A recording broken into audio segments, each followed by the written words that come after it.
Assalamualaikum warahmatullahi wabarakatuh. Halo semuanya, kami dari kelompok 1 ekonomi akan mempresentasikan tentang ekonomi makro. Sebelumnya, perkenankan kami untuk memperkenalkan anggota kelompok kami. Yang pertama adalah saya dengan nama Nadia Ayu Rafida dengan NIM 14012043433 dan rekan saya. Saya Hanafen Salvania Azahra dengan NIM 1401204059. Saya Raka Mulia Sodik dengan NIM 14012000513. Saya Indra Muhammad Hafiz dengan NIM 14012000105. Saya Hilden Wijaya Pratama dengan NIM 14012043998. Saya Nova Rizky Radia dengan nomor NIM 1401204427. Saya Khairuddin Alzanur Rahman dengan NIM 14012041162. Nah, selanjutnya kami akan menjelaskan tentang ekonomi makro.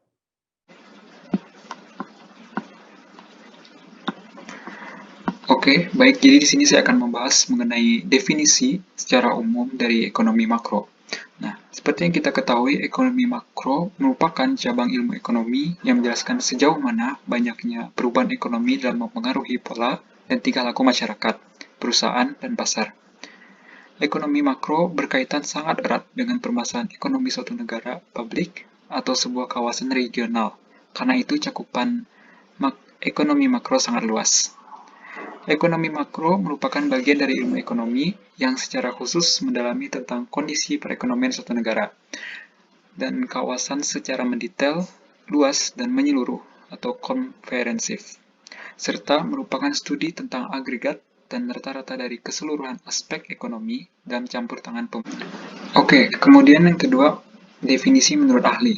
Di sini ada ahli menurut Salvatore pada tahun 2001, di mana teori ekonomi makro adalah ilmu yang membahas tentang output, pendapatan, pekerjaan, konsumsi, investasi, dan harga secara total atau agregat di dalam sebuah perekonomian dilihat dari secara keseluruhan.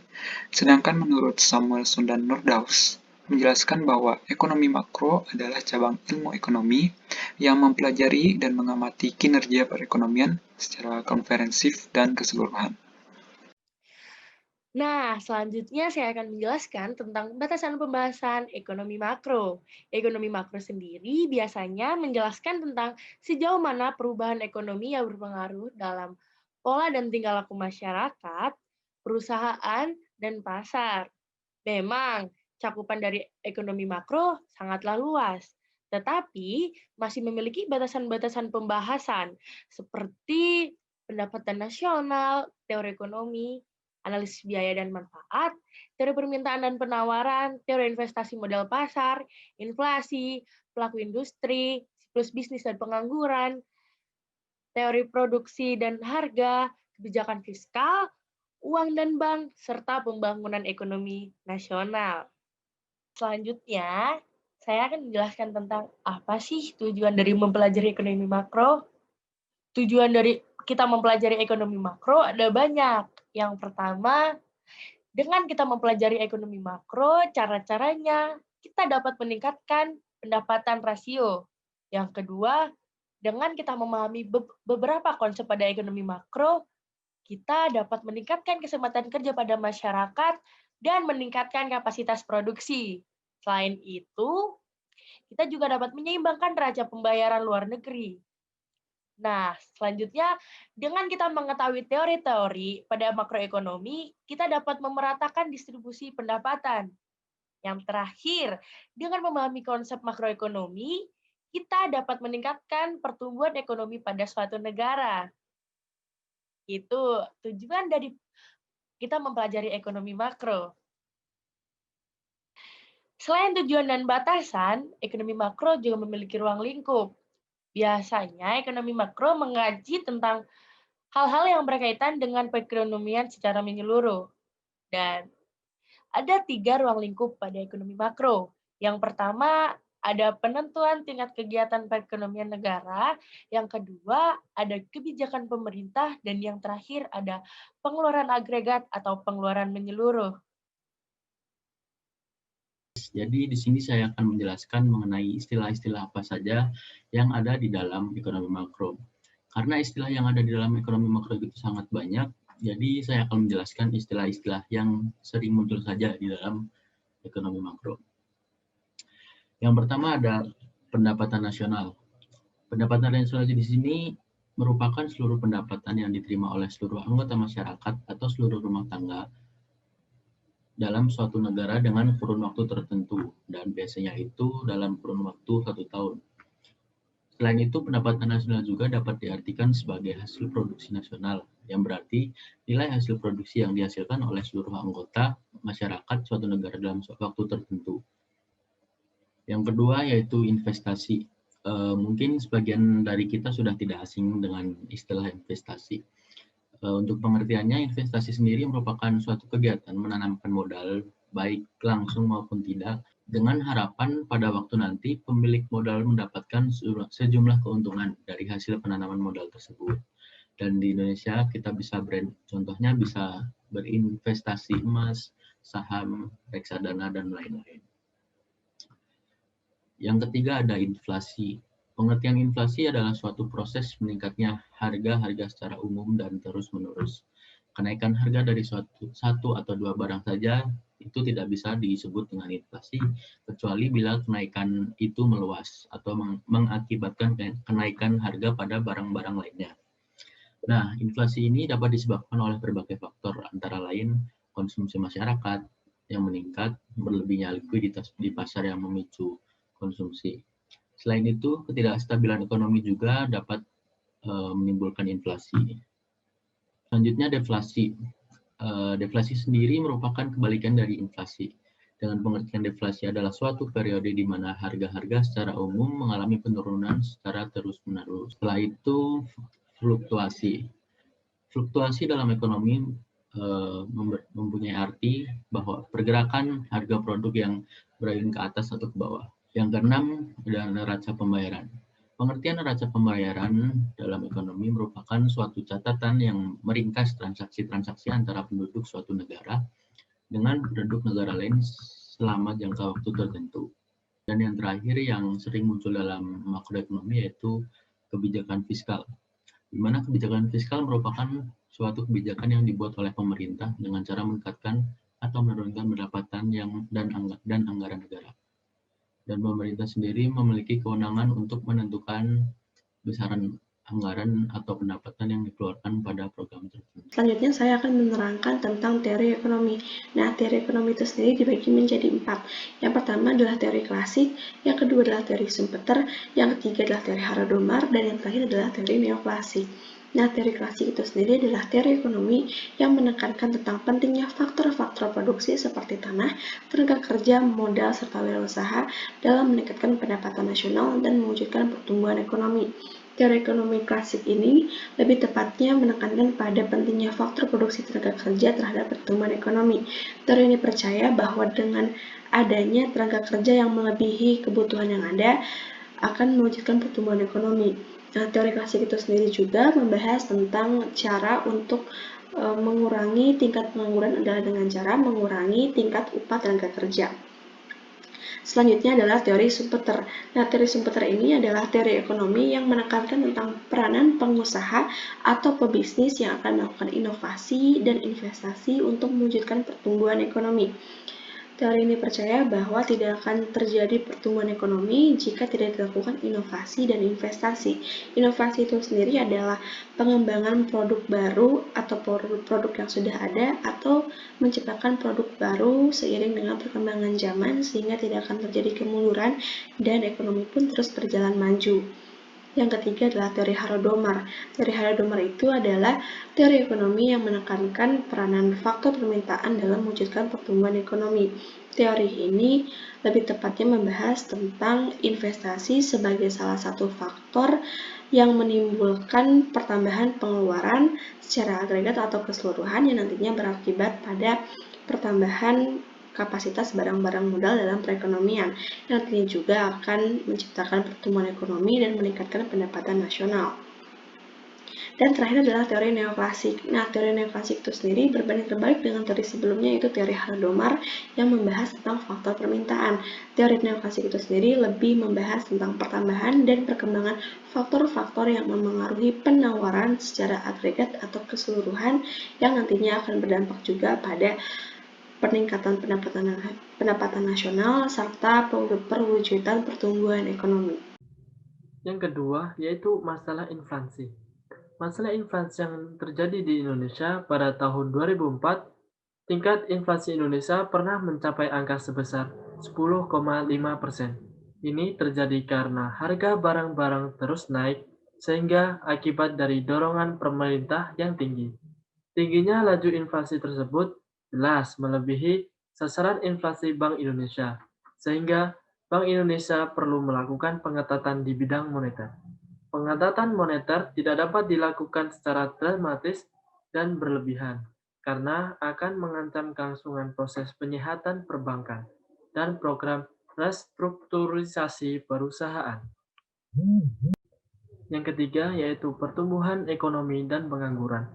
Menurunnya kualitas pertumbuhan ekonomi pada tahun 2005 sampai 2006 tercermin dari anjloknya daya serap pertumbuhan ekonomi terhadap tenaga kerja.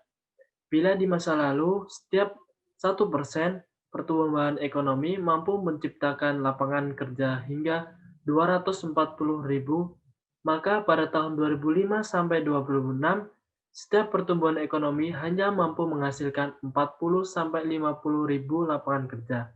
Berkurangnya daya serap lapangan kerja berarti meningkatnya penduduk miskin dan tingkat pengangguran. Untuk menekan angka pengangguran dan kemiskinan, pemerintah perlu menyelamatkan industri-industri padat kurva. Di bagian kedua ini, saya akan menjelaskan tentang kebijakan pemerintah. Di kebijakan pemerintah ini, terdapat 3 kebijakan. Yang pertama, kebijakan fiskal. Yang kedua, kebijakan moneter. Yang ketiga, kebijakan segi penawaran. Untuk yang pertama, kebijakan fiskal. Kebijakan fiskal ini meliputi langkah-langkah pemerintah membuat perubahan dalam bidang perpajakan dan pengeluaran pemerintah, dengan maksud untuk mempengaruhi pengeluaran agregat dalam perekonomian. Kebijakan fiskal ini adalah sangat penting untuk mengatasi pengangguran yang relatif serius. Melalui kebijakan fiskal, pengeluaran agregat dapat ditambah dan langkah ini akan menaikkan pendapatan nasional dan tingkat pengangguran penggunaan tenaga kerja.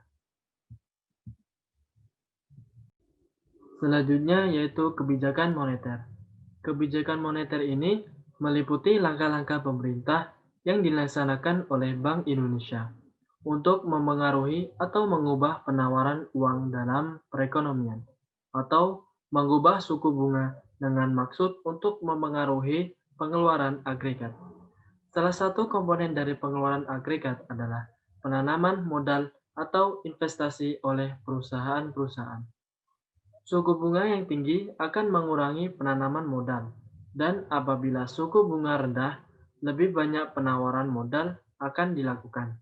Dengan demikian, salah satu cara yang dapat dilakukan pemerintah untuk memengaruhi pengeluaran agregat ialah dengan memengaruhi penanaman modal. Yang terakhir yaitu kebijakan segi penawaran. Kebijakan-kebijakan fiskal dan moneter seperti yang diterangkan sebelumnya, ini dapat dipandang sebagai kebijakan yang mempengaruhi pengeluaran agregat. Dengan demikian, kebijakan fiskal dan moneter tersebut dapat dipandang sebagai kebijakan segi permintaan. Di samping melalui permintaan, kegiatan perekonomian negara dapat pula dipengaruhi melalui segi penawaran.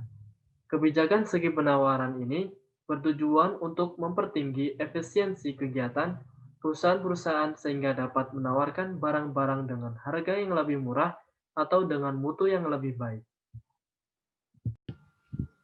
Baik, Yang ketiga ada hambatan. Yang pertama ada faktor sumber daya manusia. Mengapa? SDM adalah salah satu faktor yang akan mempengaruhi laju pertumbuhan ekonomi, di mana SDM juga akan mempengaruhi pada proses kelancaran pembangunan. Yang kedua ada teknologi dan ilmu pengetahuan, di mana pembangunan yang akan dipengaruhi oleh laju pertumbuhan ekonomi suatu bangsa akan sangat ditentukan oleh adanya teknologi dan perkembangan ilmu pengetahuan yang mereka miliki. Jadi, teknologi dan ilmu pengetahuan pada suatu negara akan mempengaruhi bagaimana cepat atau lambatnya progres perkembangan atau pembangunan di suatu negara. Lalu yang ketiga ada skala produksi dan pembagian kerja, yaitu tidak semua negara atau bangsa yang maju memiliki pembangunan yang baik antara skala produksi dan pembagian kerja. Namun jika bisa dibagi dan ditata dengan baik, bangsa tersebut akan diklaim meningkat di sisi perekonomian dan akan mengalami hambatan jika tidak bisa mengaturnya dengan baik. Lalu masuk kepada pengaruh. Ekonomi makro sebagai bagian dari ekonomi yang menjelaskan perubahan ekonomi dalam skala besar akan memberi pengaruh terhadap masyarakat dan perusahaan yang besar. Ekonomi makro juga berkaitan dengan permasalahan keuangan negara. Di dalam bisnis, ekonomi makro memiliki peran menganalisis cara-cara dan metode terbaik yang akan berpengaruh pada kebijakan target seperti pertumbuhan ekonomi, tenaga kerja, stabilitas harga, dan pencapaian keseimbangan ekonomi. Beberapa komponen makro akan berpengaruh secara langsung terhadap pembuatan keputusan suatu perusahaan, termasuk perkembangan perusahaan tersebut. Perubahan ekonomi yang besar berpengaruh terhadap masyarakat dan perusahaan beserta pasarnya. Ekonomi makro erat sekali kaitannya dengan masalah keuangan negara.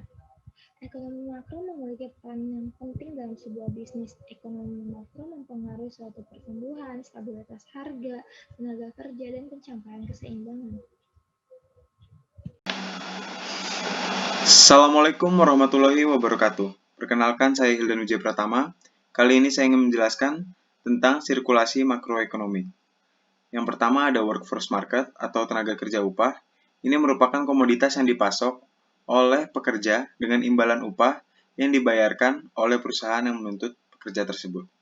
Lalu, workforce market melakukan wage atau pembayaran upah tenaga kerja kepada household atau ekonomi rumah tangga.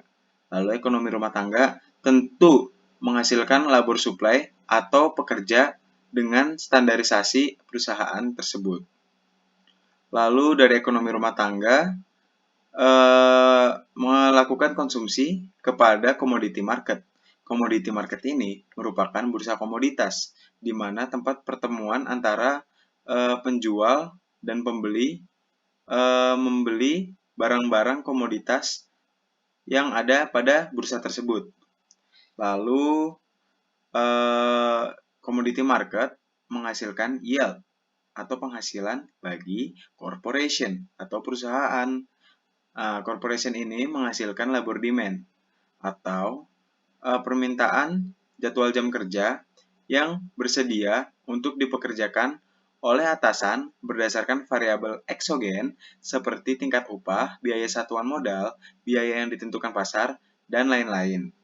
Kemudian, corporation dan household itu membayarkan tax atau pajak kepada government atau pemerintah. Lalu, government atau pemerintah juga melakukan transfer kepada household dan juga corporation. Nah, kemudian household, government, dan corporation melakukan saving kepada financial market. Nah, financial market ini merupakan pasar keuangan yang mekanisme pasar memungkinkan bagi seorang atau korporasi untuk dengan mudah dapat melakukan transaksi penjualan dan pembelian dalam bentuk sekuritas keuangan. Lalu ada commodity market melakukan import dan ekspor kepada foreign atau asing, dan lalu foreign atau asing juga melakukan saving pada financial market. Kemudian government melakukan government expenditures kepada commodity market, dan juga financial market pada akhirnya melakukan investment kepada commodity market. Gitu. Jadi sekian penjelasan mengenai sirkulasi dari makroekonomi. Kurang lebihnya mohon maaf. Wabillahi taufiq wal hidayah. Wassalamualaikum warahmatullahi wabarakatuh. Terima kasih.